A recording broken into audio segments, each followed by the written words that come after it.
ఒకసారి నవ్వు, ఒకసారి ఏడుపు, అయినాను క్రీస్తే సున్నాతోడనుండు, అయినాను క్రీస్తే సున్నాతోడనుండు. ఈ లోక యాత్రలో సాగుచుండో, ఈ లోక యాత్రలో సాగుచుండో. ప్రార్థన చేసుకున్నా. బయట ఉన్నవారు లోపలికి రండి. ఎవరైతే బయట ఉన్నారో లోపలికి రావా, ఎదురు కూర్చోకూడదు. ప్రార్థన చేసుకుందాము. ప్రేమగల తండ్రి, పరిశుద్ధుడైన మా దేవ, యేసు ప్రభు నామమున మీకు కృతజ్ఞతాస్తుతులు చెల్లిస్తా ఉంటున్నాం. ఈ సమయంలో ప్రభువా, మిమ్మల్ని స్తుతించి గణపరిచేటువంటి బాధ్యతను నాకు మాకు అనుగ్రహించేందుకు మీకు స్తోత్రాలు చెల్లిస్తా ఉన్నాం తండ్రి. అంత మాత్రమే కాదు, యోగ్యంగా బలలో చేయవేయడానికి కొరకే మాకు ఇచ్చినటువంటి తరుణాన్ని బట్టి స్తోత్రాలు. ఏమే ప్రభువా, మరి యోగ్యంగా బలలో చేయవేయడానికి వాక్యం ద్వారా పరీక్షించుకొని యోగ్యంగా బలలో చేయవేయటకు అనుగ్రహించవలసి మనం చేసుకుంటున్నాం. కనికరించండి, సహాయం చేయండి ప్రభువా. మీకు స్తోత్రములు చెల్లిస్తూ, మీ యొక్క పరిపూర్ణ చిత్తాన్ని బట్టి వందనాలు చెల్లిస్తూ ప్రభువా, మీరే మమ్మల్ని జ్ఞానం చేసుకునేలా కనికరించవలసి మనం చేస్తూ, మీ వాక్యం ద్వారా మాతో మాట్లాడవలసి మనం చేస్తూ, యేసు ప్రభువు నామమున ప్రార్థించి అడిగి వేడుచున్నాము తండ్రి, ఆమేన్. దైవవాక్యంలో కొరింథీ రాసిన మొదటి పత్రిక 10వ అధ్యాయం. మొదటి కొరింథీ రాసిన పత్రిక 10వ అధ్యాయం. కొరింథీ రాసిన మొదటి పత్రిక 10వ అధ్యాయము 16-17 వచనాలు మనం అందరం కూడా కలిసి చదువుకుందాం. దైవ గ్రంథంలో నుండి బైబిల్ వెనక నుంచి 152వ పేజీ. మొదటి కొరింథీ రాసిన పత్రిక 10వ అధ్యాయము 16-17 వచనాలు. బైబిల్ వెనక నుంచి 152, 10వ అధ్యాయము 16-17 అందరం చదువుకుందాం. మనము దీవించు ఆశీర్వచన పాత్రలు త్రాగుట క్రీస్తు రక్తంలో పాలు పంచుకున్నట్టే కదా. మనము విరుచు రొట్టె తిరుట క్రీస్తు శరీరంలో పాలు పంచుకున్నట్టే కదా. మనమందరము ఆ ఒకటే రొట్టెలో పాలు పంచుకుంటున్నాము. రొట్టె ఒకటే కనుక అనేకులమైన మనము ఒక్క శరీరమై ఉన్నాము. అదే రీతిలో లూకా రాసిన సువార్త 10వ అధ్యాయం. లూకా రాసిన సువార్త 10వ అధ్యాయం.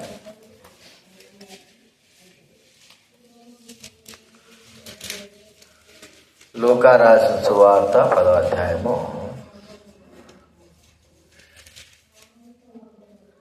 38 నుండి 42 వరకు మనం అందరం కూడా చదువుకుందాం. మార్చి చదువుకుందాం.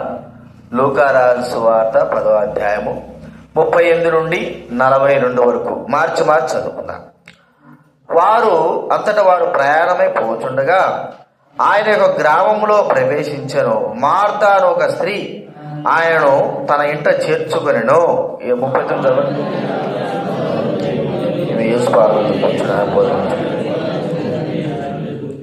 మార్త విస్తారమైన పని పెట్టుకున్న చేత తొందరపడి ఆయన ఎదుగు వచ్చి, ప్రభువా, నేను ఒంటరిగా పనిచేయుటకు నా సహోదరి నన్ను విడిచిపెట్టినందున నీకు చింతలేదా? నాకు సహాయం చేయమని ఆమెతో చెప్పుమనెను.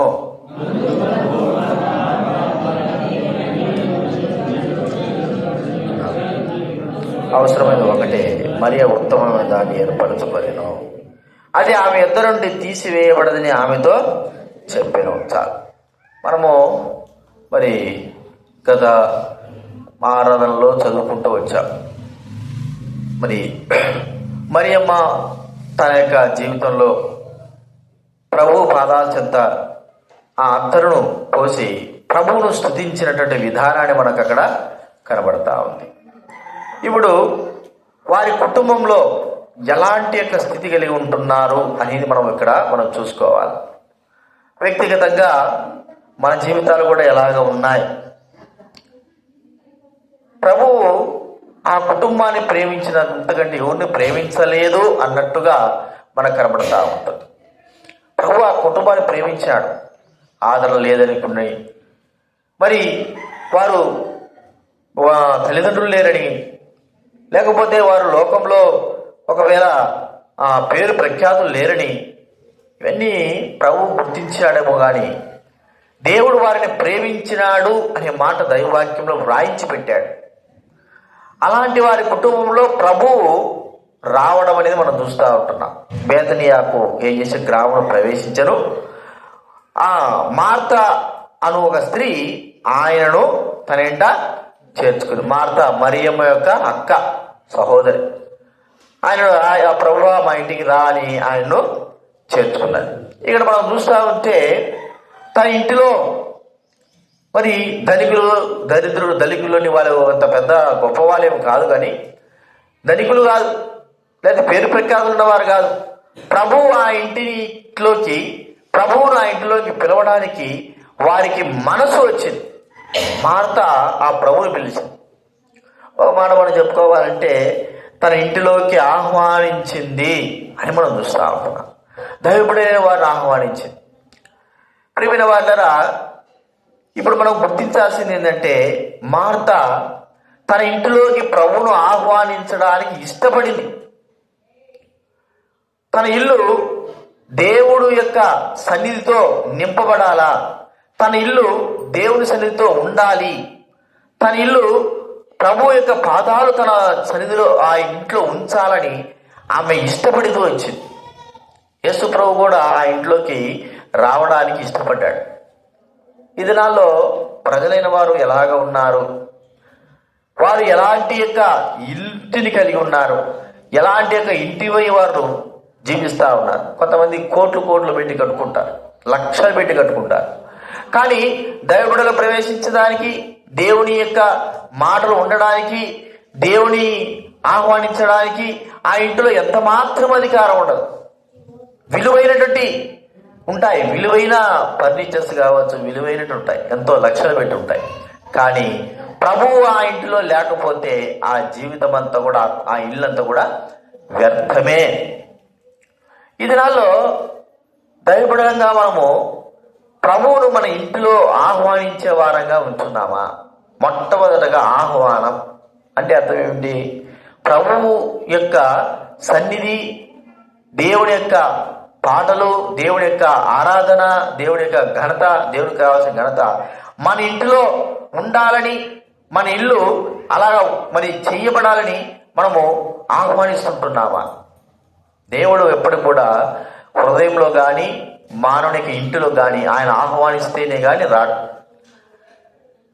ఇప్పుడు మనం ఎప్పుడు చూడండి, మనం అక్కడ గుర్తించుకోవాల్సింది ఏంటంటే దైవబిడ్డలంగా ఏ ఇంటిలో ప్రభు అయితే ఉంటాడో ఆ ఇల్లు సంతోషముతో, ఆనందముతో, కీర్తనలతో కావచ్చు, ప్రార్థనలతో కావచ్చు, ఆరాధనలతో కావచ్చు నిండిపోయి ఉంటారు. ఆ కుటుంబము దేవుడి యొక్క ఆరాధనతో, దేవుడి సంతోషమైన పాటలతో నిండి ఉంటుంది. అది సంతోషకరమైన దాయకమైంది, సంతోషదాయకం. అంటే ఆ ఇంటిలో దేవుడి యొక్క సన్నిధి ఉంది అనే ఆనందం. నిన్న మేము మరి సంగారెడ్డి పోయినాం. సంగారెడ్డి పోతే మందిరంలో వెళ్ళాం. మరి అన్నాడు, అన్న మందిరంలోకి వెళ్తే ఎంత, అసలు వెళ్ళిన వెంటనే నాకు ఎంత ప్రశాంతత అనిపించిందంటే నా మనసుకు అన్నాడు. నిజమే, దేవుడి సన్నిధి మన ఇంటిలో కూడా అలాగే ఉండాల. దేవుడి మందిరంలోనే కాదు, ఇంటిలో కూడా అదే ప్రశాంతత, అదే సంతోషం, అదే ఆనందం, అదే నెమ్మది మన ఇంట్లో కూడా కలిగి ఉండాలి. ఇళ్ళలో ఎట్లుంటాయి చెప్పండి? దేవుడు లేనటువంటి ఇల్లు, దేవుని ఆహ్వానించిన ఇల్లు ఎప్పుడు చూసినా కొట్లాట్లు, శ్రద్ధలు, దుఃఖము, బాధ, వేదన, ఎక్కడ చూసినా అన్నీ ఉంటాయి. డబ్బు ఉంటుంది, ఇల్లు ఉంటుంది, ఆస్తులు ఉంటాయి, అన్నీ ఉంటాయి. కానీ ఏముండదు, ప్రశాంతంగా ఆ ఇంట్లో నెమ్మది అనేది ఉండదు.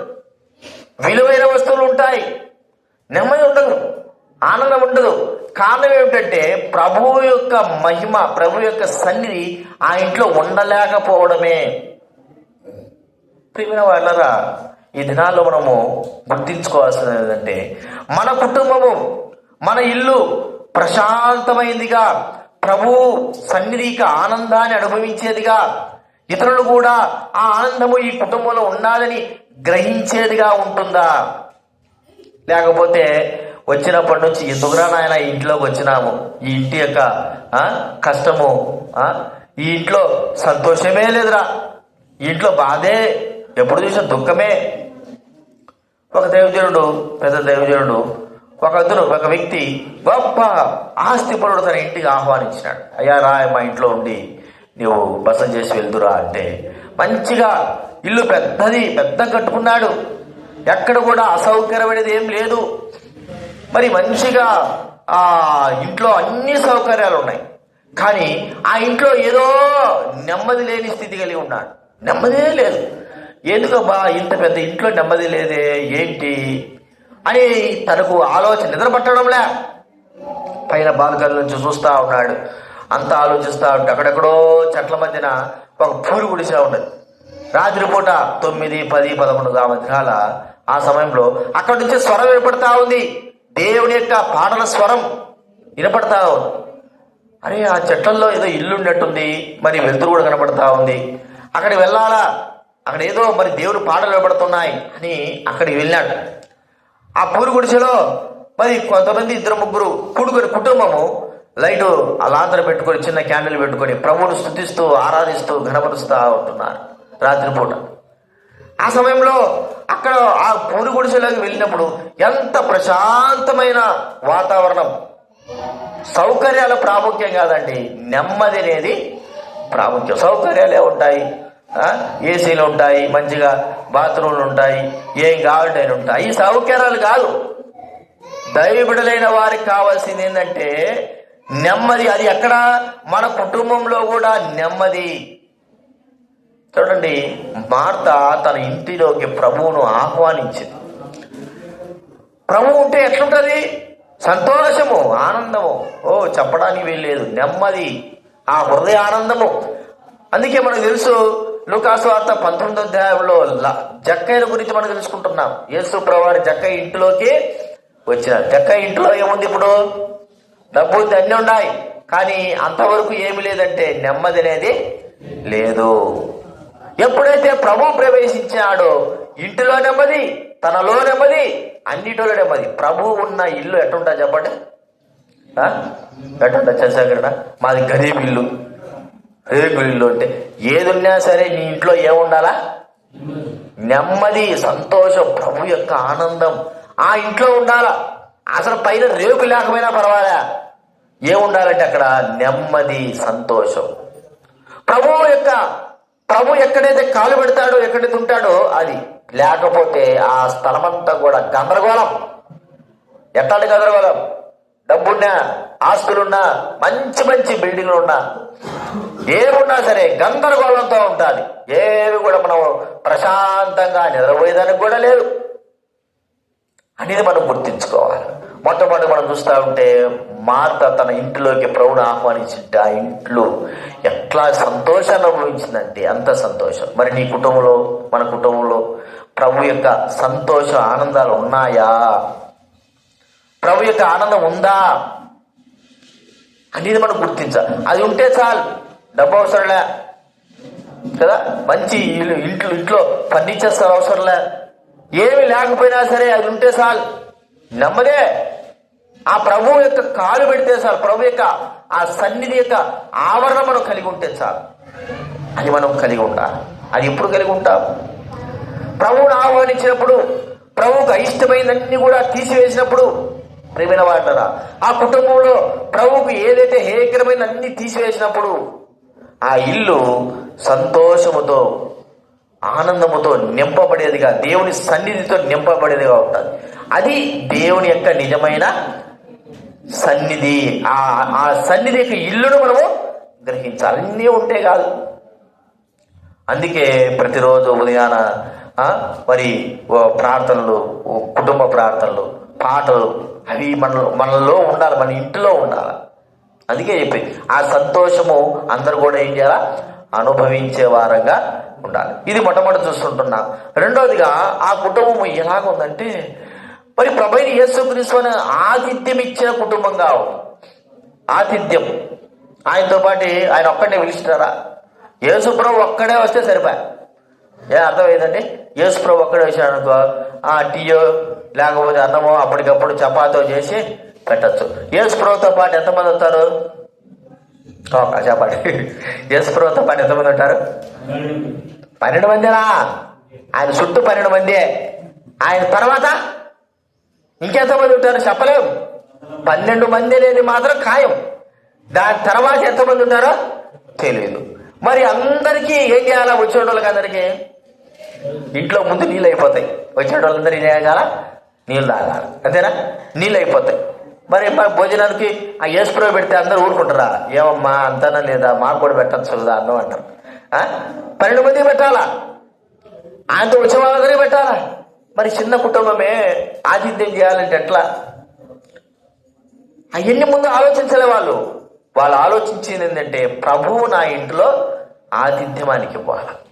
చూడండి, చాలా మంది దైవబిడ్డలే వారికి ఆతిథ్యం ఇవ్వడానికి, లేకపోతే వారు నిన్న పోయినాం కదా, మేము సేవకుల ఇంటి గారు పోయినాము. వారు వృద్ధులైన వారు, నేను గమనిస్తూనే ఉంటా. వచ్చిన వెంటనే ముందు నీళ్ళు ఇచ్చినారు, నన్ను కూర్చోబెట్టినారు, వాళ్ళు కూడా కూర్చున్నారు. ముందు ఆ పెద్ద ఆమె ఏం చేస్తుందంటే స్వీట్ తీసుకొచ్చి ఇచ్చింది. అన్న మీరు తినండి అని. వాళ్ళు తప్పించుకున్నారు, నేను తిన్నాను. స్వీట్ తీసుకొచ్చింది. వారిని ఇంత అవసరమా? ఆతిథ్యము. వచ్చినారు సేవకులు, వచ్చినారు బిడ్డలు వచ్చినారు. సరే గమ్ముకు కావున అరే మీరు టీ తాగుతారా పాలు తాగుతారా? అక్క నాకు నేనేం తాగను, తాగి వచ్చినట్టే. మరి నీ టీ తాగుతారో పాలు తాగుతాండి? నేనేం తాగనకంటే నువ్వు టీ తాగుతావు పాలు తాగుతాండి. తాగి ఇద్దరికి వదిలిపెట్టేటట్లేదు, పాలు తాగుతాను అని చెప్పిన. సరే పాలు తెచ్చి ఇచ్చింది. వీళ్ళు అడగలే, కానీ టీ తెచ్చి ఇచ్చింది. వృద్ధురాలు. మా ఇంటికి పోతే ఎంతమ్మా చెప్పండి? చెప్పాలా? 2 సార్లు, రోజు 3 సార్లు నేను వచ్చినాను అనుకో మీ ఇంటికాడికి, 3 సార్లు అయినా సరే బోవ పెడతావా? టీ ఇస్తామా? ఒక్కోసారి కొంతమంది టీ ఇవ్వడానికి కూడా కష్టపడుతుంది. టీ ఇస్తారులే కానీ చెప్పలేదు. కొంతమంది ఇవ్వరు. టీ ఇస్తారులే రాదని చెప్పలేదులే. ఆతిథ్యం అంటే ఏందనుకున్నాము?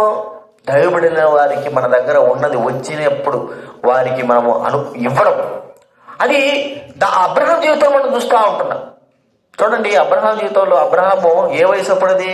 100 సంవత్సరాలు, 99 సంవత్సరాల వయసులో యేసు ప్రభువు తండ్రిని దేవుడు వారిని దర్శించడానికి వెళ్ళాడు. 3 రూపంలో వెళ్ళాడు. వాళ్ళు వెళ్ళి ప్రభు చూశాడు. అబ్రహాం గమనించేశాడు. మరి నా దగ్గర దేవుడు వచ్చేసాడు. ఆయన పరిగెత్తుకుంటూ పోయినాడు. ఆయన ఎదుట సాగిలి పడిపోయాయా నా దగ్గరకు వచ్చారు మీరు, చాలా మంచిది, ఈ రోజు ఖచ్చితంగా ఉండాల్సిందే, మేము ఆతిథ్యం చేయాల్సిందే మీరు అంటే. ఎందుకయ్యా? ఆ యేసు ప్రభు వాళ్ళ దేవుడు తింటే ఈయన పెట్టి సరిపోతుంది చెప్పండి? సరిపోతుందా? సర్లే పో, ఈ విషయం తీసుకురాపని ఇక్కడ కూర్చుంటాను. ఆయన కూర్చున్నారు. చూడండి, ఆతిథ్యానికి ఎంత శ్రేష్టమైంది అబ్రహాం చేస్తున్నాడో మనం ఒకసారి గుర్తించాలి. శ్రేష్టమైంది. దేవుడి బిడ్డలు దేవుడు వచ్చినాడంటే ఏం చేయాలి? కావాలి.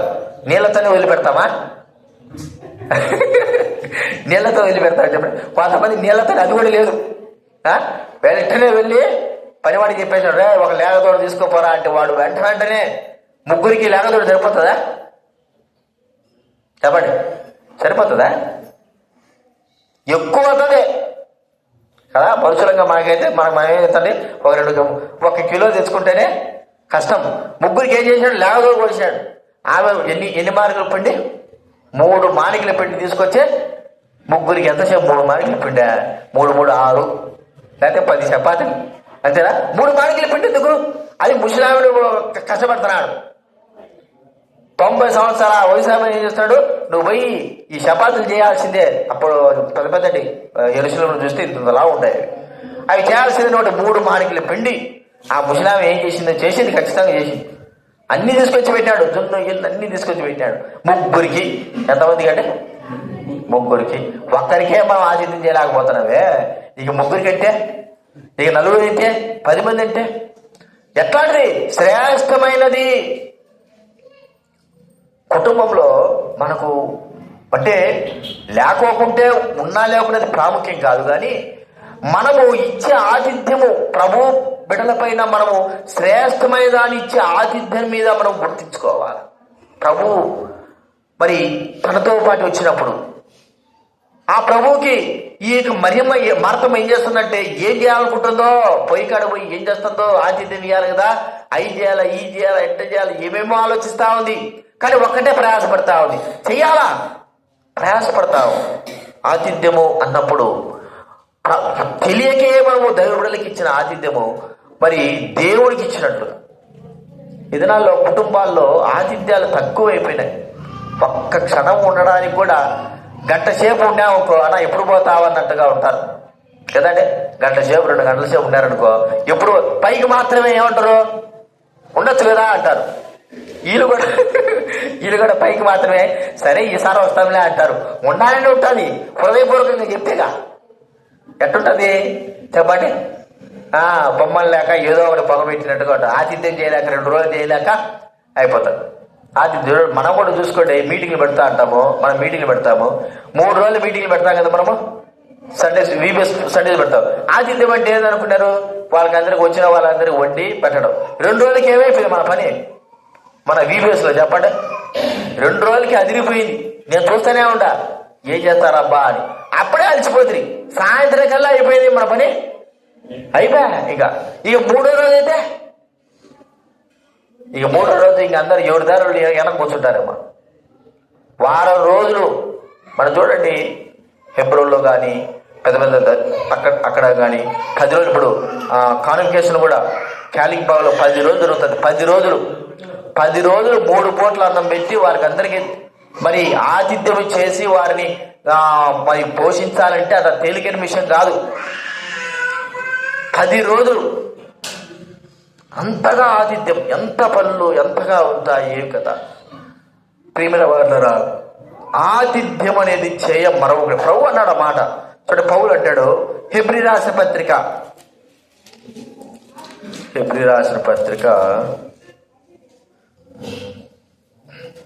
13వ అధ్యాయం 1-2 వచనాలు చదవండి ఎవరైనా.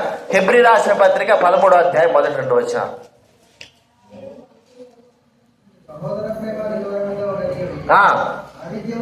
ఆతిథ్యము చేయ మరొకడి, దానివల్ల కొందరు ఎరుగకే దేవదూతలకు ఆతిథ్యము చేయ మరొకడి. దైవబిడ్డైన వ్యక్తి ఎవరైనా సరే మన ఇంటికాడికి వచ్చినప్పుడు ప్రియమైన వాళ్ళ వారికి ఆతిథ్యము చేయవలసిన వారంగా ఉంటున్నాం. ఇప్పుడే కదా ఆతిథ్యం చేసినాం, వారికే చేసినామంటే వచ్చిన వారికి మనము ఆతిథ్యము చేయవలసిన మనకున్న దాంట్లో ప్రభు బిడ్డలైన వారికి ఇవ్వవలసిన వారంగా ఉంటున్నాం. వారిని పారిభాగస్తులుగా చేయవలసిన వారంగా ఉంటున్నాం. ప్రియమైన వాళ్ళరా గుర్తించుకుందాం. ఏదైనా సరే ఆతిథ్యం అనేది చాలా ప్రాముఖ్యమైనది. అది దేవదూతలకు చేసినట్లుగా మనం ఎప్పుడూ మరి ప్రభు అన్నాడు, నేను ఆకలిగా ఉన్నాను, మీరు నాకు ఆహారం పెట్టారు. ఆకలిగా ఉన్నాను, నాకు దప్పి ఉన్నారు, మీరు దాహం ఇచ్చారు. ఎప్పుడయ్యా ప్రభు అంటే ఈ నా సహోదరులలో ఒకరికి మీరు చేసినారు, ఈ నా సోదరులు ఒకరికి మీరు ఆతిథ్యం ఇచ్చినారు. కొన్ని కుటుంబాలు చూస్తుంటాం మేము, బాగా చెప్పుకోవడానికి సిగ్గుచేటు లాంటి కుటుంబాలు ఉంటాయి. కనీసము నీళ్లు కూడా ఇవ్వరు, అంత దరిద్రతలో బతుకుతూ ఉంటారు. ఎంత ఉంటుందో లక్షల ఆస్తి ఉంటుంది, కోట్ల ఆస్తి ఉంటుంది, కానీ నీళ్లు కూడా ఇవ్వరు. ఏదంటే ఎంత దరిద్రులు అంటే చెప్పడానికి వీళ్ళు అంత దరిద్రులు. ఆతిథ్యం అనే మాటకు అర్థమే తెలియదు ఆ కుటుంబానికి. అలాగ ఉంటాయి. కానీ దైవబిడ్డలుగా మనం ఆతిథ్యం చేయవలసిన వారంగా ఉంటున్నాం. మనకు కలిగిన వాటితో అది మనం గుర్తించుకోవాలి. అందుకే మీటింగ్లు పెట్టినప్పుడు, చిన్న ఇళ్లలో మీటింగ్ పెట్టినప్పుడు ఎందుకు భోజనాలు పెట్టమని చెప్పేది. ప్రిపేర్ వాళ్ళరా భోజనాలు పెట్టేదానికి కూడా ఏమైపోతుందంటే కష్టం కదండి. ఏడ తింటే అరిగిపోతుంది ఇంట్లో ఆడ. భోజనాలు పెట్టడానికి కూడా కష్టమైపోతుంది. ఖచ్చితంగా నేనంటే వాళ్ళు తిన్నా తినకపోయినా మనం ఏం చేయాలంటే వారికి భోజనం చేసి వడ్డించాలి. అది ఆతిథ్యం. అది దేవుని బిడ్డలకు చేసినట్లుగా మనం అలాగే చేయలేకపోతున్నాం. ఒకవేళ మనం వాళ్ళు ఉన్నట్టుండి ఏదైనా సమయ సందర్భాలు లేకుండా వచ్చినారనుకోండి, వారికి అట్టేటప్పుడు మనం ఎలాగ చేస్తాం ఆతిథ్యాలు. ఏ సమయమైనా రాని, ఎప్పుడైనా రాని, ఆ సమయంలో ఖచ్చితంగా ఆతిథ్యం చేసేటువంటి స్థాయి మన జీవితంలో ఉండాలి. అది దేవుడి యొక్క ఆజ్ఞ. కాబట్టి గుర్తించుకుందాం, మనకున్న దాంట్లోనే, లేని దాంట్లో ఎక్కడ కాదు, మనకున్న దాంట్లోనే. ఇది మార్త జీవితంలో మనం గుర్తిస్తుంటున్నాం. ఎంత బేదరాలు యేసుప్రభువు పిలిచింది, ఆతిథ్యం చేసింది, ఆయనకు వంట చేయడానికి కొరకు ఆమె ఎంతో తిప్పలు పడతా ఉంది. భోజనం వడ్డించాలా, ఈ చేయాలా అని ఆమె ఎంతో తిప్పలు పడతా ఉంది. అంటే ఆతిథ్యం చేయడానికి ఆమె ఎంత మనసుందో మనం ఒకసారి గుర్తించాలి. ఇది మనము గుర్తించదగిన రెండో విషయం. మార్తా మరియా జీవితాలలో. మూడోది మనం గుర్తిస్తా ఉంటే ఆ దేవుడి వాక్యములకు మరి ఎక్కువగా విలువ ఇచ్చేటువంటి వ్యక్తిగా చూస్తుంటున్నాం మరియా. చూడండి, మనము దేవుని వాక్యానికి, దైవవాక్యానికి ముఖ్యంగా మన కుటుంబంలో విలువ ఇచ్చేవారంగా ఉండాలి. యేసుప్రభు వచ్చినాడు, ఆయన ఊరుకున్నాడు కదా. వచ్చిన తర్వాత నుంచి ఏం చేస్తున్నాడు ఆయన? వాక్యం బోధిస్తాడు. ఆయన దగ్గర కూర్చున్నారు, అందరూ కూర్చున్నారు, చెప్తానే ఉన్నాడు. ఎందుకంటే ఆయనకున్న సమయము 3.5 సంవత్సరమే. ఆ సమయంలో అందరికీ దేవుడి యొక్క మాటలు చెబుతానే ఉండాలి. రాత్రి మాత్రమే అది నిద్ర సమయం కాబట్టి ఆ సమయంలో మరి ఆయన ఏ సమయం వచ్చాడో తెలియదు, కానీ ఆయన వచ్చిన వెంటనే ఆయన కూర్చోబెట్టి అందరికి దేవుడి మాటలు బోధిస్తూనే ఉన్నాడు. మరియా ఆయన పాదాల చెంత కూర్చొని దేవుడి వాక్యం వింటాము. మాత్రం చేస్తుంది, తొందరపాటుతో భోజనాలు చేస్తారు. అయితే అలాగని మరి భోజనాలను మరి చేసేటువంటి ఆ యొక్క దాంట్లో మనం నిర్లక్ష్య స్వభావం కాదు. ఏది శ్రేష్టమైంది? ఆ దినాల్లో ఎలా ఉండేదంటే మరి ఆదివారం దినాల్లో, బక్సి గారు దినాల్లో, లేదా అరవింద వంకులు వాళ్ళు చెప్పిన దినాలంటే ఆదివారం అందరూ భోజనాలు చేస్తారు. భోజనాలు చేసినప్పుడు ఎట్లా చేయాలా భోజనాలు? మళ్ళాగా నిక్కి నీళ్ళకి 11 గంటలకు వచ్చేది కాదు. 9 గంటలకు ఆరాధన అంటే 9 గంటలకు భోజనాలు అయిపోయి ఉండాల. అయిపోయి ఏం చేయాల? ఆ అన్నం చేసేవాళ్ళు మళ్ళా వచ్చే మందిరంలో సమయం వాళ్ళు కూడా ఎవరు? పాటలు పాడేవాళ్ళు. భోజనాలు చేసేవాళ్ళు ఎవరంటే చెప్పండి? పాట పాడేవాళ్ళంటే ఎప్పుడు రావాలి చెప్పండి? ఇది నిజంగా ఏ ఊరికి చెప్పేది కాదు, నిజంగానే. 9 గంటలకు పాటలు కట్టే వీళ్ళు 8 కల్లా భోజనాలు అయిపోయి ఇక మళ్ళా అన్నం దగ్గర ఎవరు కూర్చోకూడదు.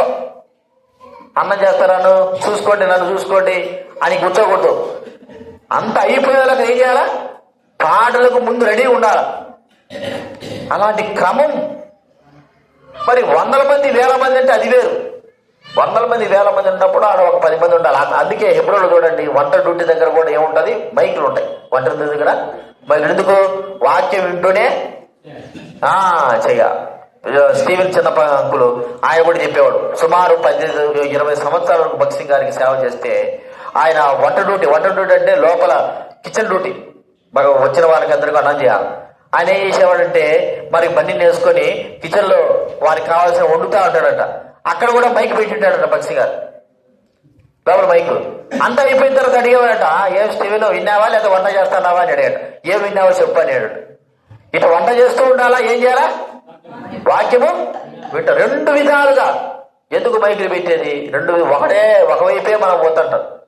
వాక్యం వింటూనే ఉండాలా, పని కూడా చేస్తూ ఉండాలి. కాబట్టి మరి అది విలువ లేదనుకోకూడదు. మన భోజనాలు కూడా అవసరమే కానీ చెప్పడం లేదు. కానీ మన సమయ సందర్భాలను బట్టి మనం ఏం చేయాలంటే భోజనం ముందుగానే తయారు చేయాలి. లేక పాత కాలంలో అట్టు ఉండేది. కానీ ఇప్పుడు ఎట్టున్నారంటే ఎప్పుడు వస్తారో ఏ కథ తెలియదు కాబట్టి కొద్దిగా అట్లా వండాల్సి వస్తుంది. కానీ ఏ సమయంలో ఎంతమంది వస్తారో ఎవరికి తెలియదు. చూసి వండుకున్నాంలే మళ్ళీ ఎందుకు వ్యర్థమైపోతుంది అన్నట్టు ఆలోచనే. చూడండి, ఖచ్చితంగా ఆ దినాల్లో వంట చేసేదానికి ముందుగానే 9 గంటలకు 10 గంటల కంటే ముందే అయిపోవాలా, వచ్చి పాటలు పాడడానికి రెడీగా ఉండాలి. మళ్ళా అక్కడ ఎవరు కూడా ఆ భోజన దగ్గరికి వెళ్ళడానికి వీల్లేదు. అది మనం గుర్తించుకోవాల్సిన వారంగా ఉంటారు. చూడండి, దైవ వాక్యమునకు విలువ ఇస్తూ భోజనం కూడా తయారు చేయడం 2 విధాలుగా. మరేమేం చేస్తుంది? దేవుని వాక్యము వింటాము. అయితే ఏది ప్రాముఖ్యమైందో మార్త గమనించలేకపోయింది. ప్రాముఖ్యంగా భోజనమే అనుకున్నది. అమ్మా భోజనమే కాదు, దేవుని వాక్యం కూడా శ్రేష్టమైంది. దేవుని వాక్యము ఈ మాటలు ఇప్పుడు నేను చెప్పినట్టు నీకు మళ్ళా చెప్పబడవు. భోజనం అంటే ఇప్పుడు కాదు, గంట తర్వాత మళ్ళా చేసుకోవచ్చు. కానీ నేను చెప్పిన మాటలు ఇక మీకు చెప్పబడవు. అందుకే దేవుడి వాక్యానికి ముందు మనం ఏం చేయాలి చెప్పండి? ప్రిపరేషన్. అందుకే ఉదయాన మనం ఏం చేయాలా? వంట చేసుకొని అందరూ వచ్చినారా? ఈరోజు చేయలేదు. మీకు ఎందుకు వంట చేసేది ఇక్కడ చెప్ప? ఎందుకు చేసేది జ్యోతక్క? ఏం రాజేష్ అన్న ఎందుకు చేసేది ఉదయం వంట ఇక్కడ మనము ఇక్కడ ఇప్పుడు ఎందుకు వంట చేస్తున్నా? మధ్యాహ్నం ఏం దొరికాయన్నా చెప్పండి. వంట ఎందుకు చేస్తానా మీకు? మధ్యాహ్నానికి భోజనానికి. ఇది పొద్దున మధ్యాహ్నం ఎందుకు? ఏది మళ్ళీ చెప్తా. కరెక్ట్ టైంకి రావడానికి మీకు చేసేది భోజనం. మీరు ఇష్టావసరంగా 11-12 గంటలకు వచ్చేదని కాదు. మధ్యాహ్నం మీకు లేట్ అవుతుంది కాబట్టి మధ్యాహ్నం ఇక్కడ భోజనం చేసేది ఎందుకు? మీరు ఉదయాన్ని తినేసి 10 గంటలకల్లా వచ్చేయండి అని చెప్పడానికి. మధ్యాహ్నం చేయకపోతే మీరు ఏం చేయాలి? ఇంటికాడ వంట చేసుకొని రావాలి. దానికి లేట్ అయిపోతుంది. అంత ఎందుకు లేనాయన 3 కిలోలు పెడితే సరిపోతుందని త్వరగా వస్తారు కదా అని ఫోన్ చేస్తే మన వాళ్ళు ఏం చేస్తారా చెప్పండి? యథారాజా తథా పండి అన్నట్టు మా ఇష్టం, మేము కరెక్ట్ టైంకే వస్తాం.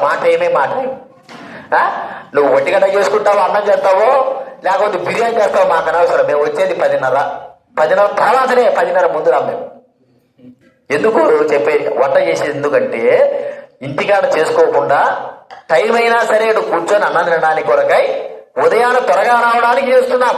ఇదొక మార్గం, ఇదొక పద్ధతి. ఊరికి వంట చేస్తున్నామంటే మీకు ఇంటికాడ చేయలేకనే కాదు, 2 అయిపోతుంది. మీరు ఇంటికాడ పోయి ఎప్పుడు తింటారు? ఇక్కడ పక్క ఇల్లు అంటే అది వేరు, దూరం కదా పోవాలి కదా, మళ్ళీ ఎన్ని చూసుకొని. అందుకే ఇక్కడ వంట చేయడానికి ఏర్పాటు. ఆడికి కూడా మనం రాకపోతే అంటే ఏమిటి అర్థము? దేవుని వాక్యానికి ముందు మనం ప్రాధాన్యత ఇవ్వడం లేదు. దేనికి ప్రాధాన్యత ఇస్తున్నాను చెప్పండి? ముందు భోజనానికి. మార్త ఇస్తుంది కదా, నాకు సహాయం చేయండి, నేను నేడు తిప్పలు పడుతున్నాను భోజనం చేయలేక అంటారు. కానీ ముందు ప్రాధాన్యత ఏనికి? వాక్యానికి. వాక్యానికి ప్రాధాన్యత ఉంటే ఇంటికాడ తినకుండానే వస్తాం. వాక్యానికి ప్రాధాన్యత ఉంటే ఇంటికాడ తినాల్సిన అవసరం లేదు. ఏదో షుగర్ పేషెంట్లో లేకపోతే అన్నం తిరగకపోతే కింద పడిపోతారు, కళ్ళు తిరిగాడు అట్టటోళ్ళకి. కానీ ఎవరస్తులమైనా మనకెందుకు చెప్పండి? తినకోకుండా కూడా ఏం పర్వదక అర్థమైందా? అది పిల్లలకి ఎందుకు మనము భోజనం, ఇప్పుడు స్కూల్ పిల్లలకి ఎందుకు భోజనం పెడతారు? ఎందుకు పెడతారు? ఇంటికాడ లేకనా? వాళ్ళు ఇంటికి వెళ్ళి మనం తెచ్చుకొని తినే వచ్చేంత వరకు లేట్ అవుతుంది. మధ్యాహ్నం భోజనం అక్కడే పెడితే ఎందుకు? కరెక్ట్ సమయానికి రండ్రా అని. వాడు మధ్యాహ్నం భోజనం పెట్టి మధ్యాహ్నం 12 గంటలకు వస్తాడా? మన ఆత్మీయంగా మనం కూడా గుర్తించాలి. ఏది ప్రాముఖ్యం? వాక్యమా భోజనమా? ముందు వాక్యము, తర్వాత భోజనం. ఒకవేళ తినకపోయినా మధ్యాహ్నం తినకపోయినా నీకు నాకు ఎటువంటి నష్టం ఏం లేదు. అంతేనండి? నష్టం ఏమైనా ఉందా? ఎవరికైనా నష్టం ఉందా? చేయొద్దని నాకు నష్టం వాళ్ళు ఒక్కరు ఉంటారు, ఒక్కడు కదా. ఎవరు నష్టం? మధ్యాహ్నం అన్నం తినకపోయినా నాకేం నష్టం లేదు అన్నటోళ్ళు చేయొద్దండి. నష్టం ఉంది, నాకు నష్టం ఉంది, అందుకే నేను తినే వస్తాను, లేటుగా వస్తాను అన్నటోళ్ళు చేయొద్దండి. చెప్పాలా? నష్టం ఉందా మనక? మరి ఎందుకు రావడం లేదు? దేనికి ప్రాధాన్యత ఇవ్వడం లేదు? దేనికి ప్రాధాన్యత మీ హృదయాల్లో లేదు చెప్పండి? వాక్యానికి లేదంటే వాక్యానికి లేదు. ఎన్నిసార్లు చెప్పినా వాక్యానికి ప్రాధాన్యత మనం ఇవ్వనంత వరకు మన జీవితంలో నష్టమే నష్టం. గుర్తించుకున్నాండి. ఎందుకు మేము పరుగు రావాల్సి వస్తుంది? దేని కొరకు రావాల్సి వస్తా ఉంది? నేను కూడా మీలాగే నడుచుకోవచ్చు కదా, ఏం అంత అవసరం ఏముంది నాకు? నేను కూడా 10:30కు వచ్చి తలుపులు తీస్తే వద్దనటువంటి ఎవరు? మీరు వచ్చినప్పుడు తలుపులు తీస్తే వద్దనటువంటి ఎవరు? ఎవరైనా వద్దంటారా చెప్పండి? మీలాగా వద్దనంటే వద్దంటారా? చెప్పారు వద్దంటారా? ఎందుకు 9 గంటలకే బయలుదేరి రావాల్సి వచ్చింది? అంత అవసరం ఏముంది మాకు? నిదానైనా రావచ్చు కదా. ముందు ఏమిటంటే దేవుడి సన్నిధి. ఇప్పటికైనా అడగండి పిల్లలైనా సరే, ఒకవేళ వాళ్ళు 8:30, 8:45 వరకు స్నానం చేయకపోతే స్నానం చేసేదానికిలా అటే రావాల్సిందే. ఆదివారం అంటేనే తల స్నానం చేస్తాట తెలుసమ్మ. స్నానమే చేయొద్దు ఇద్దరు అమ్మ కూతురు. తల స్నానం అనేది చేయకూడదు. చేశారా మీకుంది? మామూలు స్నానం అసలు స్నానం పడద్దు. వచ్చిన తర్వాత మధ్యాహ్నం నుంచి నీ ఇష్టం సాయంత్రం వరకు పొల్లాడు. ఎంతసేపు సమయానికి మనం ఏం కావాలా? ఉండాలంటే మాకేం నష్టం లేదే. మీకేదో నష్టం వచ్చినట్టు 10:30కు వస్తున్నారు, 11 గంటలకు వస్తున్నారు, 11:30కు వస్తున్నారు. ఇంట్లో ఏమంత ఎరగబడిసే కార్యాలు ఉన్నాయో దేవునికి దీన్ని బట్టి మనం అర్థం చేసుకోవాలా. దేవుడికి మనం ఇచ్చే విలువ ఎంత ఉందో, దేవుడి వాక్యానికి ఇచ్చే విలువ. పెళ్లిలో చూడండి, వాక్యం అనుకోకుండా పోయేసి ఏం చేస్తుంటారు అందరూ? ఎందుకు? ఇది అయిపోతే మాకు దొరకదు.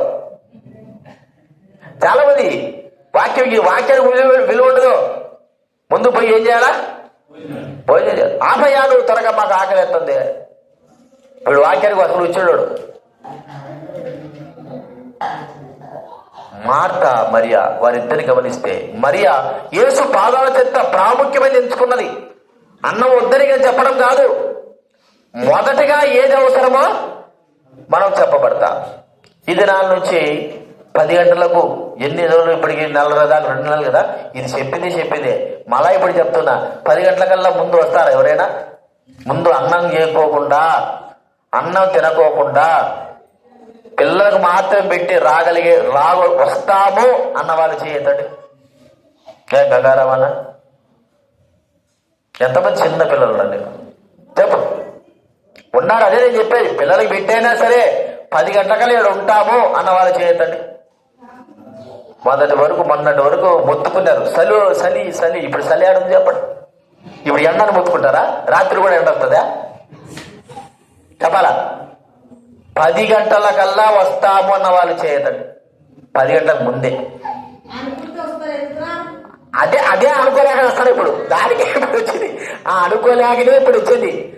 అది ఆ మనసులో లేదు కాబట్టే ఏమవుతుంది, 10 గంటలకల్లా వెళ్ళాలని మనసులో లేదు, 10:30 తర్వాతే పోవాలని మనసులో ఉంది. కాబట్టి ఆ టైం అటు నడుస్తా ఉంది. మనసులో అనుకుంటే ఆమె చెప్పి నిజం చూడండి అని, ప్రభువు నమ్మకపోయినా కూడా ఎంత మాట ఉంటుంది అసలు. మనసులో అనుకుంటే అది ఏం గంగారామన్న, మనసులో అనుకుంటే ఏం చెప్తావు చెప్పు? 8 గంటలకి వచ్చి కూర్చుంటావు, నీకేం పని ఉందే? ఏం పని లేదు. ఏమన్నా పనిదా? 10 కూడా లేచి రావడమే, ఇంకేమని చెప్పండి. ఏం రాజేష్ అన్న, మనసులో అనుకోవడం లేదు. అస్సలైన మాట అదే. మనసులో మీరేం చేయలేకపోతున్నారు, అనుకోలేకపోతున్నారు. అంటే ఏముందిలే, ఏం పోతేనే కదా. అరగంట సేపు కనీసం పాటలన్నీ పాడిన తర్వాత వస్తున్నారు. ఎంత సిగ్గుచేటు అసలు, నాకు అర్థమే. పాటలన్నీ పాడేసిన తర్వాత నిత్య నీళ్ళకి వస్తున్నారు. అప్పుడు ఇది దేవుని నామానికి అవమానం, దేవుని నామానికే అవమానం. గుర్తించుకుందాము. 3వది మనం చూస్తే, దైవ వాక్యం వినుటకై మొదటి స్థానము మరీ ఇచ్చింది. అయితే మార్త ఇవ్వలేకపోయింది. ప్రభు చెప్పినాడు, ఇది మొట్టమొదటి స్థానమా, ముందు వాక్యానికి దేవునికి ప్రాధాన్యత, తర్వాత తిండికి చూద్దాంలే. తర్వాత 4వది మనం చూస్తే, మార్త ప్రభుతో అంటుంది, ప్రభువా మరి నా సహోదరి నాకు సహాయం చేయడానికి, నేను బాధపడుతుంటున్నా, నాకు సహాయం చేయడానికి నా సహోదరిని నువ్వు చెప్పవా అని ఆమెతో అంటున్నాడు. ఆమె అంటుంది ప్రభుతో. ఇక్కడ మనం చూస్తా ఉంటే, లోక పనుల కంటే, దేవుని పనుల కంటే లోక పనులకు ప్రాముఖ్యతనిచ్చేవారం మనం ఎక్కువైపోయినాం. మనం తెలుసుకోలేకపోతుంటున్నాం ఏంటంటే, దేవుడి పని ప్రాముఖ్యమా, లోక పని ప్రాముఖ్యమా? పైకేమో లోక పని, దేవుడి పనే చెప్పేదంతా, దేవుడి పనే ప్రాముఖ్యం. మరి చేసేదంతా చెప్పండి, చేసేదంతా ఏంది? లోక పనే. పైకేమో దేవుడి పని అండి ప్రాముఖ్యం, ముందు దేవుని పని అంటాం. మరి చేసేదంతా లోకపు పని తర్వాతనే. లోక పని దేవుని పని కంటే లోక పనే మన జీవితంలో ఎక్కువ. అందుకే బైబిల్ గ్రంథంలో పౌలు అంటాడు, ప్రతివాడు తన సొంత కార్యాలు చూసుకుంటాడు కానీ యేసుక్రీస్తు కార్యాలు ఎంత మాత్రమో చూడు. మొట్టమొదట ఏ కార్యాలు? దేవుని కార్యాలు. అయితే మన జీవితంలో ఏ కార్యాలు ఉన్నాయి? మన కార్యాలు ప్రాముఖ్యం. మన కార్యాలు మనం ఆలోచిస్తాము, మనకు గాని మన కార్యాలు చేయకపోతే మనకి ఏదో అయిపోతుంది, మన కుటుంబానికి ఏదో అయిపోతుంది, మన పిల్లలకి ఏదో అయిపోతుంది అనుకుంటాం. కానీ మనము దేవుడి కార్యాలకు ప్రాధాన్యత ఇచ్చి చూడండి, మనకు, మన కుటుంబానికి, మన పిల్లలకి ఎటువంటి అనారోగ్యం కానీ ఏది కూడా జరగదు. మొట్టమొదట మనకు దేవుడి పనులకు మనం ఏం కావాలా? ప్రాధాన్యత ఇవ్వాలి. తర్వాత లోక పనులు ఏదైనా సరే, దేవుడి పనులకు కాకపోతే. ఎందుకంటే ప్రధానమైన వ్యక్తి ఎవరు మన జీవితంలో? ప్రభువే అన్నప్పుడు ఆయన పనికి ప్రాముఖ్యత లేకపోతే నీ పనికి దేవుడు ఏ ప్రాముఖ్యత ఇస్తాడు? మొట్టమొదటగా మనము దేవుడి పనికి ప్రాముఖ్యతను ఖచ్చితంగా ఇచ్చి తేవాలి. మొట్టమొదటి దేవుడి పని, తరువాత ఏదైనా ఆ పనికి మనము ఇవ్వకపోతే, అలాగ మనము ప్రభువుకు గౌరవం ఇవ్వకపోతే, ఆ పనిని మనం జరిగించకపోతే దేవుడు కూడా మనకు మొదటి స్థానం కూడా. అందుకే అన్నాడు, నన్ను గణపరచువానే గణపరుస్తాను, ముందు నా పని ముందు నా పని చెయ్యి, తర్వాత ఇది. చూడండి, ఓ మాట మనం చెప్పుడు. ఉదాహరణకి సారెపతి విధురాల గురించి మనం చూస్తే ఏలియా వచ్చాడు. వచ్చిన తర్వాత ఏలియా అంటాడమ్మా నాకు నీళ్ళు తీసుకురా అన్నాడు. సరే నీళ్ళు తీసుకురా పోతా ఉంది అన్నాడు. వెళ్ళి మళ్ళా అన్నాడు అమ్మా నాకు ఒక చిన్న రొట్టె తీసుకురా తినాలని ఉంది. ఆమె అన్నది అయ్యా నా దగ్గర ఉండేది పట్టెడే పిండి, నాకు నా కొడుకు ఒక్కసారికి ఈ పూటకే ఉండదు, మేము చచ్చిపోవడానికి ఇది తినేసిన తర్వాత ఒక 2 రోజులు బతుకుతామేమో కదా, అన్నం తిన్న తర్వాత అప్పుడెప్పుడు చచ్చిపోతారా? 3 రోజులు 4 రోజులు 5 రోజుల తర్వాత అయినా సరే భోజనం లేకుండా తర్వాత నీరసించిపోయి తెరవదు. మేము అటు అనుకున్నామయ్యా అంటే ముందు నాకు తీసుకురా, ముందు నాకు అనే మాట. ముందు మొట్టమొదటి నాకు తీసుకురా, తర్వాత నువ్వు నీ బిడ్డలకి చూసుకో. దేవుని విషయంలో కూడా ముందు దేవుని పని, తరువాత ఏ పని అయినా సరే. దేవుని పని లేకోకుండా కనీసము దేవుని పనికి కూడా మనం ఆశ కూడా చూపించలేం. ఇంటి పని తర్వాతనే దేవుని పని, అది కూడా సమయం ఉంటే, లేకపోతే లేదు. సమయం ఉంటేనే మనం దేవుడి పని అన్నప్పుడు మనం ఎంతగా విలువిస్తుంటున్నాం. దేవుడి పని అని మనకు ఆజ్ఞ ఇవ్వబడినప్పుడు మనం ఎంతగా ప్రాధాన్యత ఇస్తుంటున్నాం. ఇది దేవుడి పనిని మొదటి స్థానం దేవుడి పనిగా మనగా.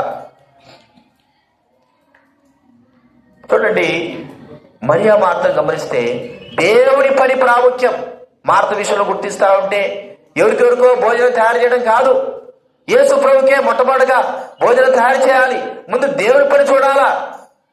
ఈ విధానంలో మనం ఆలోచించాలి. మొట్టమొదటిగా ఎవరికి ఆలోచించాలని?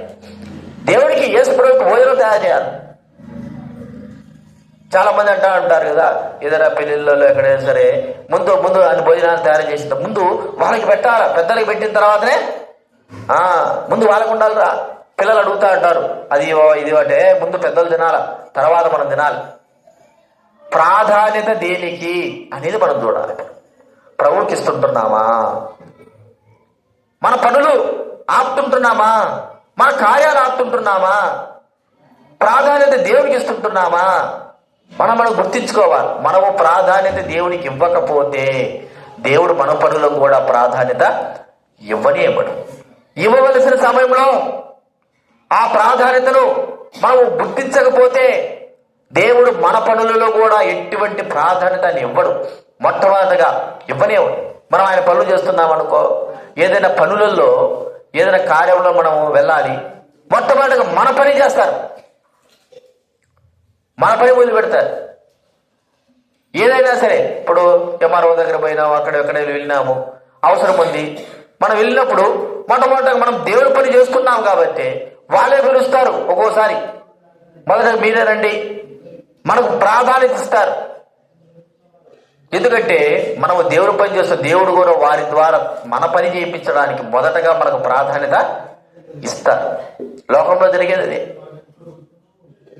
మరియా మార్తను మనం గుర్తిస్తే ఎవరికి మనం ప్రాధాన్యత. అందుకే నేను మొత్తుకుంటాను, ముందు దేవుడి పని, దేవుడి పని, దేవుడి పని. దేవుడి పని కాకోకుండా మన ఇష్టమైన పని చేసుకుని తర్వాత మనం విధానం వెళితే అది సాగదు. ఆ విషయం ఎంత మాత్రం కూడా దేవుడు ఒప్పుకోడు. నాకు ఎంత ప్రాధాన్యత ఇస్తున్నాడు, నాకెంత విలువిస్తున్నాడు దేవుడు మొట్టమొదటి చూస్తాడు. ప్రతి ఒక్కరు చూస్తాడు. నా పనిలో, నేను నాకు చేయవలసిన కార్యాల్లో, నా మందిరానికి రావడంలో, నన్ను ఆరాధించడంలో మొట్టమొదటి నాకు ఇచ్చిన తర్వాత ఏమన్నా ప్రజలకు ఇస్తున్నాడా విలువ, లేకపోతే అందరికి ఇచ్చిన తర్వాత నాకు ఇస్తున్నాడా విలువ, అది ఫస్ట్ చూస్తాడు దేవుడు. నువ్వు ఎట్లాంటి వాడమైనా మనకు అనవసరం, మనం ఎట్లాంటి వాళ్ళమైనా అవసరం. మొట్టమొదటిగా నాకు విలువిస్తున్నాడా, నా కార్యానికి విలువిస్తున్నాడా, అది ప్రభు మన నుంచి చూసే. మొట్టమొదటి నీకే ప్రభువా, మరి నీకే విలువ అంటే ఆయన నిరూపింపబడాలా. మనకి ఎన్నో పనులు ఉంటాయి, ఎన్నో కార్యాలు ఉంటాయి, అవి ప్రాముఖ్యం కాదు. దేవుడి పనులు ప్రాముఖ్యమైనవి, వాటికి మొట్టమొదటి స్థానం అనేవి కావాలా ఇవ్వాలి. ఇదినాలు అది లేకపోవడం చింత. మనం కూడా ఆలోచించండి. మనము హోటల్లో కూర్చున్నాం అనుకో, తింటా ఉన్నాం, అందరూ వస్తున్నారు, అందరికంటే మనం వచ్చి కూర్చున్నాం, వెయిటర్ ఏం చెప్పినాము, వాడు అందరికి ఇస్తున్నాడు కానీ మనకు కాడ ఇవ్వడంలే. ఏం చెప్తావు చెప్పండి? ఎవడరా ముందు వచ్చింది అంతేనా? లైన్లో నేను ముందు వచ్చాను, ఎవరు వచ్చారు, ఎక్కడైనా సరే బ్యాంకుల దగ్గర చూడండి, ఎక్కడైనా సరే అండి, నేను ముందు వచ్చినా, ముందు నాకు కాకుండా ఎవరికింటే వాడికి ఇస్తావే. ఎవరికంటే ముందు నా పని చేయాలన్నా వారి పని చేయాలన్నా ఎవరు వచ్చింది ముందు అంటావా లేదా? మరి దేవుడు కూడా అంతే. దేవుడికి నువ్వు ఇచ్చే పనిని బట్టి, నువ్వు ఇచ్చే విలువను బట్టి దేవుడు కూడా నీకు విలువ ఇస్తాడు. మొదటిగా అది మనం గుర్తించుకోవాలి. కాబట్టి ఈ 400 విషయాలు మన జీవితాల్లో ఉన్నాయా? మరి ప్రభువుని ఇంటిలోకి ఆహ్వానించినామా? చిన్నది కానీ పెద్దది కానీ ఆ ఇంటిలో సంతోషం ఉందా, ఆనందం ఉందా మన ఇంట్లో? లేకపోతే అన్ని సౌకర్యాలు కానీ నెమ్మది లేదయా అనేటువంటి స్థితి కలిగి ఉంటున్నామా? ఆతిథ్యం ఇచ్చేటువంటి కుటుంబంగా ఉందా? మనకు ఉన్న దాంట్లోని ఆతిథ్యము. దైవబిడ్డలు వచ్చినప్పుడు ఆతిథ్యం. ఓదిరా మేము కూడా ఎట్లా చేసేవాళ్ళం అంటే, ఇంట్లో ఫ్రిడ్జ్ నిండా మిక్చర్ కానీ లడ్లు కానీ నేను అప్పుడు కొండపాటులో ఉన్నప్పుడు తెప్పించేవాడు. ఏది ఉంటే అది, మిక్చర్ కానీ ఏదైనా సరే. ఎందుకు రా నాయన అంటే, వీళ్ళు తినంగా ఇంకా మిగులుతాయి కాదని చెప్పడంలే. కానీ ఎప్పుడు ఏ సమయంలో ఎవరు వస్తారో తెలియదు.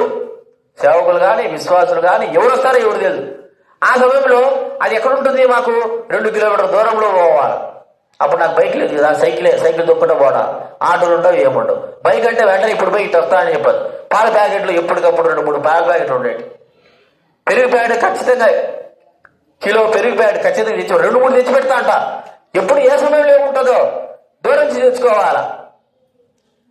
ఎవరైనా ఎప్పుడెప్పుడు ఏ సమయంలో వస్తారో వాళ్ళకి ఆతిథ్యం చేయాలి. ఏమి లేకుండా పెట్టాక చూడరా ఆయన పాస్టర్ అసలు కనీసం నీళ్ళంటే అందరూ ఇస్తారులే, నీళ్ళు ఇచ్చేదే ఉంది కానీ అందరు నీళ్ళు ఇచ్చేది. కానీ ఆతిథ్యం ఇప్పుడు అనకపోయినా కూడా ఏమీ లేదు, కనీసం టీ కూడా లేదు. అందుకే ఇంటికాడ కిలో టీ పొడి తెచ్చి పెడతారు. ఎప్పుడో టీ పొడి తెచ్చి ఎందుకో అప్పటికప్పుడు ప్యాకెట్ తెచ్చుకోవచ్చు కదా. ఎందుకు తెచ్చి పెడతాను చెప్పండి? ఏ సమయంలో ఎట్టుంటుందో ఎవడు తెలుసు. కారణం ఏంటంటే ఆతిథ్యం చేయడానికి ముందుగా మనం సిద్ధపడి ఉండాలి. మన దగ్గర జాగ్రత్తగా ఉండాలి. దైవబిడ్డలైన వారికి, దేవుడి బిడ్డలకి అలాగ మనం చేయడం అనేది ఏంటంటే, దేవుణ్ణి సంతోషపరిచే కొన్ని సమయాల్లో ఎలాగొస్తారో దైవబిడ్డలు తెలియదు, ఏ అవసరంలో వస్తారో తెలియదు. మనము ఇచ్చేటువంటి ఆతిథ్యం బట్టి వారు తృప్తి చెందుతారు ఆ సమయంలో. తర్వాత మనం చూస్తే దైవ వాక్యానికి ప్రాధాన్యత. తిండికి కాదు ముందు మనం ఇచ్చేది. ఎవరికి ఇస్తున్నాం? వీళ్ళు చెప్పండి. తిండికి ఇస్తామా? దేనికి ఇస్తాం? వాక్యానిగా, తిండికా? వాక్యానికి. నిజమేనా? వాక్యానికి ఇస్తే విలువ ఎన్ని గంటలకు రావాలా చెప్పాలా? 9:30కు రావాలా. వాక్యానికి నిజంగా మీరందరూ వాక్యానికి విలువ ఇస్తే ఎన్ని గంటలకు రావాలా? 9:30కు రా. ఇంకా నాకు అన్నీ అనవసరం. మీరు నిజంగా వాక్యానికి విలువ ఇస్తే ఎన్ని గంటలకు రావాలా? అన్నం తినకపోయినా పర్వాలే. నిన్న కూడా మా పిల్లలకి ఉపవాస ప్రార్థన. నిన్ననే ఫస్ట్ సారి వాళ్ళు ఉపవాసం పెట్టడం. ఉపవాసం రాగి జావ ఇచ్చి మర్యాదగా గంజి తాగాల, నోరు పుస్తకం కూర్చోవాలా. ఎందుకంటే 4 పూట తింటున్నారు. ఒక్క పూట తినకపోతే ఏం కాదు. రోజు 4 పూట తింటున్నారు. ఒక్క పూట ఏ మధ్యాహ్నం అవసరంలే. మధ్యాహ్నం తిందిలేండి, అది కూడా 2 గంటల తర్వాత. మాతో పాటే నిన్నటి నుంచే మొదలు పెట్టినాం ఉపవాస ప్రార్థన. వాళ్ళకు కూడా ఉపవాసం చేయడం అలవాటు చేసాం. తినకపోతే ఏం ప్రాబ్లం లేదు. ఇప్పుడు రేపు వారం నుంచి కూడా చెప్తా. రేపు వారం నుంచి కూడా అందరికి గంజి అంట. నాకు మా ఇంట్లో ఏది ఆదివారం ఇప్పుడు టిఫిన్ చేసి వచ్చినారు, దోశలు తిన్నారు. రేపు వారం నుంచి ఏమని చెప్పండి? టిఫిన్ చేయాల్సిన అవసరంలే. టిఫిన్ చేస్తే ఒక 10 నిమిషాలు తింటారు కదా. జావ తాగడం అంటే ఎంతసేపు తాగుతారు? నీళ్ళు తాగినట్టే 2 నిమిషాలు కూడా పట్టదు. అంతేనా? అంతే. దానికి కూడా మనం ఇంకా టిఫిన్ చేయలేదు, నీరసించిపోతాము, అన్నం తినలేదు నీరసించిపోతామని ఇక చేసుకోవడమే తప్ప ఇంక టైమింగే లేదు మనకు. ఏది ప్రాముఖ్యమైంది? దేవుని వాక్యము ప్రాముఖ్యం. వినడానికి నాకు ఆశ్చర్యమైంది. దైవవాక్యములు, దేవుని వాక్యములు ఉంటే పెందల కడనే యేసు ప్రభు మాటలు వినడానికి ఎట్టు వచ్చారు చెప్పండి? ఇక్కడ వినాలి. యేసు ప్రభు మాటలు వినడానికి వాళ్ళు ఎట్టు వచ్చారు? పెందల కడనే. పెందల కడ అంటే ఎంత సమయమో? పెందల కడ ఇక్కడ వినాలి. రామదాస్ అన్న, పెందల కడ అంటే ఎంత సమయమో? యేసు ప్రభు మాటలు వినడానికి అందరూ ఎట్టు వచ్చారు? పెందల కడనే వచ్చారు. అంత అవసరమా ఇళ్ళ కాడ పనులు పెట్టుకొని? అప్పట్లో ఇళ్ళ కాడ ఏమున్నాయి? బర్రెలు, పశువులు ఎన్ని ఉన్నాయి. ఎన్ని చేసుకోవాలంటే ఏం కావాలి? పెందల కడనే రావాలంటే ఇవన్నీ ముందుగానే. గుంటూరు దగ్గర వరగాని అనే ఊరుంది. వరగాని చిన్న ఊరు. ఈ ఇల్లు ఇట్ట అంటే 2, ఈ ఊర్లు అంటే 2 ఉంటాయి అంతే, అంతకంటే. లేదా నవాపేట అనుకోండి, నవాపేట 200 మంది వస్తారు. ఎంతమంది వస్తారు? 200 వస్తారు. 45 సంవత్సరాల చరిత్ర దానికి. ఆ ఒక్క చిన్న ఊరే సుమారు 20-30 ఊరు చుట్టూ ఊరు నుంచి వచ్చేవాళ్ళు. ఆ ఒక్క ఊరికే, ఇంకెక్కడ సంఘాలు లేవు గుంటూరులో. మొట్టమొదటి సంఘంగా అదొకటే బ్రాంచ్. చుట్టూ ఎలా వచ్చేవారు? 15 కిలోమీటర్లు ఒక గ్రామం నుంచి 10 కిలోమీటర్లు. వాళ్ళు చెప్పే ఆ సాక్ష్యం ఏంటంటే, వాళ్ళు ఉన్నారు ఇప్పటికి కూడా పాతోళ్ళు. ఉదయాన్నే లేయగానే 5 గంటలకి 6 గంటలకట ఇంటి పనులు చేసుకొని, ఇంక వేరే టైం ఉండదు. ఇంకా అన్నం సర్ది కట్టుకోవడము, ఎద్దుల బండి పెట్టుకోవడము, 4-5నో లేదా వచ్చిన వాళ్ళందరూ ఎద్దుల బండిలో కూర్చోబెట్టుకోవడము.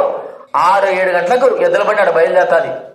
10-12 కిలోమీటర్లు నడుచుకుంటా ఎద్దుల మీదకి 7-8 కల్లా వరగానికి వస్తారు. ఇప్పట్లో ఇటువంటి బండలు ఉన్నాయి. వచ్చిన తర్వాత వారు చేయాల్సిన పని ఏంటంటే, అంతా కూడా పేడతో అలకాల. అంటే పేడతో ఏం చేస్తారు, అప్పట్లో గచ్చులాగా అలుగుతున్నారు కదా, అలికి అది ఆరిపోవాలి. 9-10 కల్లా ఆరిపోవాలి. ఆరిపోయిన తర్వాత దక్కడి ఏం దొరుకుతుంది? ఆరాధన. ఎంత దూరం నుంచి? ఎద్దరు పడిపోయినా 2 గంటల సేపు నడుచుకుంటానే పెందల గంటనే. వారు 9 గంటలకు 10 గంటలకు బయలుదేరితే ఏమవుతుంది చెప్పండి? నిక్కి నేను అన్ని పనులు చేసుకుని వస్తే ఈడకు వచ్చాక కదా వాక్యము 40% అయిపోయి ఉంటుంది. బల్ల కూడా ఇచ్చేసి ఉంటారు. ఎట్లాంటి స్థితిలో ఉన్నారంటే, ప్రజలు ఆసక్తి లేదు. మేము హైదరాబాద్ వాక్యం చెప్పడానికి పోతే బాలగదు ఒక ఆమె అంత అయిపోయి ఏసునామన దేవా దీవించి ఆశీర్వించు ఆమె అంటాగానే ఆమె వచ్చేది లోపలికి. ఏది ఆశీర్వాదం అయిపోతారే ఆమె లోపలికి వచ్చింది. నేను లాస్ట్ ఆశీర్వాదం చెప్పినాను, అప్పుడు ఆమె లోపలికి వస్తాను. యాడికి పోయిందిరా అంటే ఊరంతా తిరుక్కొని వచ్చింది. ఇంకా అట విని ఎందుకు, రావడం ఎందుకు, ఆ బతుకెందుకు చెప్పండి? మొదటి నుంచి వాక్యం కొరకే పెందల గడని వచ్చి కూర్చోవాలా. ఎందుకు చెప్తున్నాను? ఆసక్తి, మీలో ఆసక్తి ఉందని చూపించుకోవడమేది ఇది. మీరు రాకపోతే నేనేం చేశాను? నేను వచ్చిన 10 గంటలకు ఆరంభిస్తాను, 3:10 పాట పాడతాను, 10 గంటల తర్వాత 10:30 తర్వాత వాక్యం చెప్తా, సమయానికి వస్తారు కాదని చెప్పారు. కానీ దానికంటే ముందు వచ్చి ఉండాలి మనం. వాక్యమే ఆసక్తి అనేది మనకు అంత ఉంది. 4వది మనం చూసినాము, లోక పనుల కంటే దేవుడి పనులకు ప్రాముఖ్యత మనము ఇవ్వాలి. లోక పనులు ప్రాముఖ్యత కాదు, ఇది దేవుడి పని అన్నప్పుడు మొదటిగా దానికి ప్రాముఖ్యత మనం ఇవ్వాలి. తర్వాతనే లోక పనులకు ప్రాముఖ్యత. మనకు సమయం ఉన్నప్పుడు ఆ లోక పనుల కంటే దేవుడి పనులకు ప్రాముఖ్యత మనం కలిగి ఉండాలా. సమయం ఉన్నప్పుడు ఉద్యోగాలు చేస్తే అది వేరు.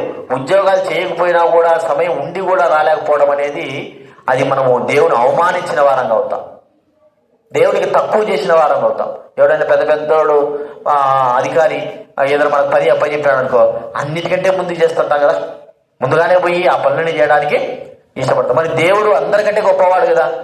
ఆ ప్రభువుకు మనం ఎలాంటి పనులు చేస్తున్నాం, ఎలాగ విలువిస్తుంటున్నాం, ఈ విషయాలు మనం గుర్తుపెట్టుకుందాం. మన హృదయంలో దేవుడికి ఏ స్థానం ఉందో దానిని బట్టియే మన ప్రవర్తన ఉంటుంది. ఇంకెవరు అవసరంలా, నువ్వు నేను చెప్పాల్సిన అవసరంలే. నేను చెప్పినా మీ చెప్పినా ఒకటే.